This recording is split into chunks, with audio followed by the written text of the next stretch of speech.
दोस्तों, यदि आप विज्ञान के क्षेत्र में रुचि रखते हैं तो यह चैनल आपके लिए बिल्कुल सही जगह है।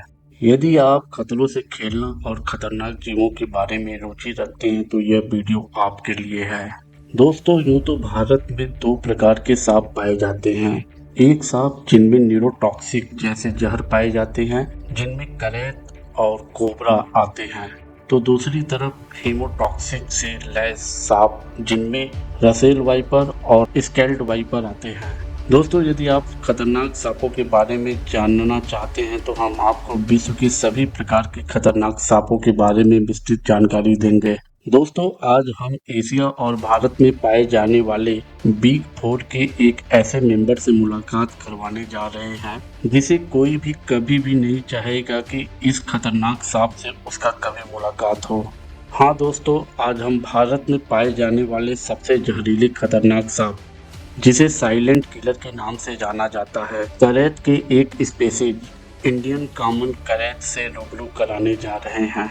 दोस्तों, एलापीडी परिवार का खतरनाक विष से लैस इंडियन कॉमन करैत, जिसका जंतु वैज्ञानिक नाम बंगरस के बारे में बताने जा रहे हैं।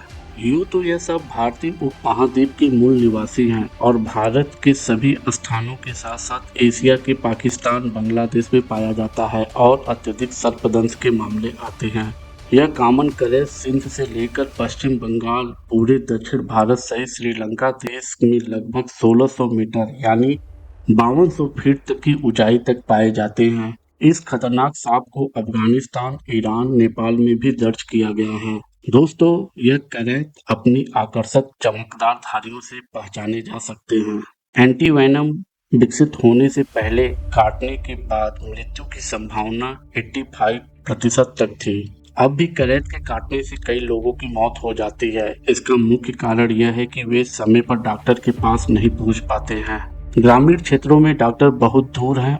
अधिकांश दुर्घटनाएं रात में होती हैं क्योंकि उस समय यह करैत सक्रिय होता है। शाम के समय बाहर निकलने वाले लोगों को सांप काट लेता है। दूसरा कारण यह है कि एशिया में बहुत से लोग जूते नहीं पहनते हैं, इसलिए उन्हें काटने से बचाव नहीं हो पाता है। दोस्तों, यह सांप अधिकांशतः गरीब बस्तियों में रहने वाले मजदूर जैसे लोग रात में बिस्तर पर न सोकर जमीन पर सोते हैं, जिस वजह से यह सांप रात में सक्रिय होने के कारण उन्हें काट लेता है। इस सांप के काटे जाने के अधिकांश मामले मजदूरों के साथ देखा गया है, क्योंकि वह बिल्डिंग निर्माण कार्य जैसे कार्यों में लगे रहते हैं और वहां पे कोई बिस्तर न होने के कारण वे जमीन पे ही सो जाते हैं, जिसके कारण यह सांप रात में सक्रिय होता है और उन्हें काट लेता है। दोस्तों, सामान्य करैत की औसत लंबाई 0.9 मीटर यानी 2 फीट 11 इंच तक होती है, लेकिन यह 1.75 मीटर यानी 5 फीट 9 इंच तक बढ़ सकती है। नर मादाओं की तुलना में लंबे होते हैं। उनकी पूंछ भी अनुपातिक रूप से लंबी होती है। इनका सिर सपाट और गर्दन मुश्किल से दिखाई देता है, क्योंकि इन सांपों के शरीर और गर्दन में कोई भी विभेद कर पाना मुश्किल होता है। इनका शरीर बेलनाकार पूंछ की ओर पतला होता चला जाता है। इनकी पूंछ छोटी और गोल होती है। इन सांपों का रंग आमतौर पर भौगोलिक क्षेत्र के आधार पे ये कई कलर के हो सकते हैं। ये ब्राउन यानी भूरा, जिसमें लगभग काला या नीला होता है। 40 पतले सफेद क्रॉस जैसे निशान दिखाई देते हैं, जो अस्पष्ट और सामने से अनुपस्थित होते हैं और पूंछ तक ये चले जाते हैं। दोस्तों, यह सांप दिन के दौरान सुस्त और आमतौर पर शांत रहता है। यह अक्सर चूहों के बिलों, ढीली मिट्टियों या मलबे के नीचे छिपा रहता है, इसीलिए बहुत कम देखा जा सकता है। यह अक्सर अपने शरीर को एक ढीली कुंडलित गेंद की तरह घुमा सकता है, जिससे उसका सिर अच्छी तरह से छिप जाता है। इस बाल्ट स्थिति में सांप को काफी हद तक संभालने की अनुमति मिलती है, लेकिन बहुत ज्यादा संभालने से अक्सर काटने की संभावनाएं जो हैं वो बढ़ जाती हैं। हालांकि दोस्तों, यह सांप रात के समय में बहुत ज्यादा सक्रिय होता है और जोर जोर से फुफकार या स्थिति का अनुमान लगाता है। दोस्तों, यह सांप उत्तेजित होने पर अपने सिर को छिपाकर और शरीर को चिपटा करके कुंडली मार लेता है और झटकेदार आक्रमण करता है। यह अपनी पूंछ भी उठा सकता है या काटने में अनिच्छुक होता है, लेकिन जब काटता है तो आमतौर पर कुछ देर के लिए रुक जाता है, जिसकी वजह से काफी मात्रा में जहर डालने में यह सक्षम हो जाता है। दोस्तों, यह सांप अपनी खतरा महसूस होने पर रात में संक्रामक हो सकता है, क्योंकि यही इसका सक्रिय समय है। यह भारत में किसी एक प्रजाति में सांप के काटने की दूसरी सबसे बड़ी संख्या के लिए जिम्मेदार है। दोस्तों, बांग्लादेश में इस सांप के काटे जाने की कुल 28% सर्पदंश के मामले नोट किए गए हैं। कॉमन करैत मुख्य रूप से अन्य सांपों को खाता है और बच्चों सहित अन्य करैत को नर भक्षण करता है। यह छोटे स्तनधारियों जैसे चूहों, छिपकलियों और मेढकों को भी खाता है। युवा आर्थ्रोपोड्स और अंधे सांप खाने के लिए ये जाने जाते हैं। दोस्तों, यदि हम इसके विष की बात करें तो इसका विष अत्यधिक शक्तिशाली है, जिसमें न्यूरोटॉक्सिक होता है। न्यूरोटॉक्सिक का मतलब है, यदि हम देखें तो न्यूरॉन शब्द से आता है, और जो न्यूरॉन है वो हमारे बॉडी में वायरिंग की तरह फैले हुए हैं। सारे नर्वस सिस्टम को ये संचालित करते हैं। यदि यह सांप काट लेता है तो सारे नर्वस सिस्टम फेल होने लगते हैं, जिनकी वजह से सारे अंग मल्टी फेल्योर की तरफ जाने लगते हैं।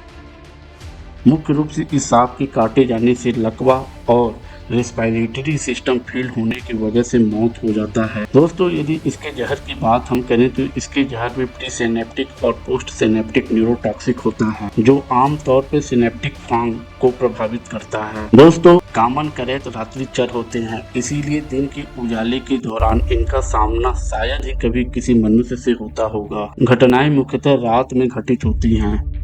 अक्सर यह देखा गया है कि इसके काटने से बहुत कम समय या बिल्कुल भी दर्द नहीं होता है। जिस व्यक्ति को यह सांप काट लेता है उसे ऐसा लगता है कि किसी चींटी या किसी मच्छर ने काटा है। आमतौर पर पीड़ित के पेट में गंभीर ऐंठन जैसी समस्याएं उत्पन्न होने लगती हैं। यदि यह सांप काट ले तो लगभग 4 से 8 घंटे बाद व्यक्ति की श्वसन विफलता के कारण यानी दम घुटने के कारण मृत्यु हो जाती है। अक्सर यह सांप साल के हर महीने में दिखाई देते हैं, लेकिन अक्सर बरसात के मौसम में ये सांप छिपने के स्थानों से बाहर आ जाते हैं और सूखे घरों में रहने के लिए चले जाते हैं। यदि सोते समय करैत काट लेता है तो पीड़ित को काटे जाने का एहसास तक नहीं होता है, क्योंकि काटने पर चींटी या मच्छर के काटने जैसा महसूस होता है। पीड़ित बिना जागे मर सकता है।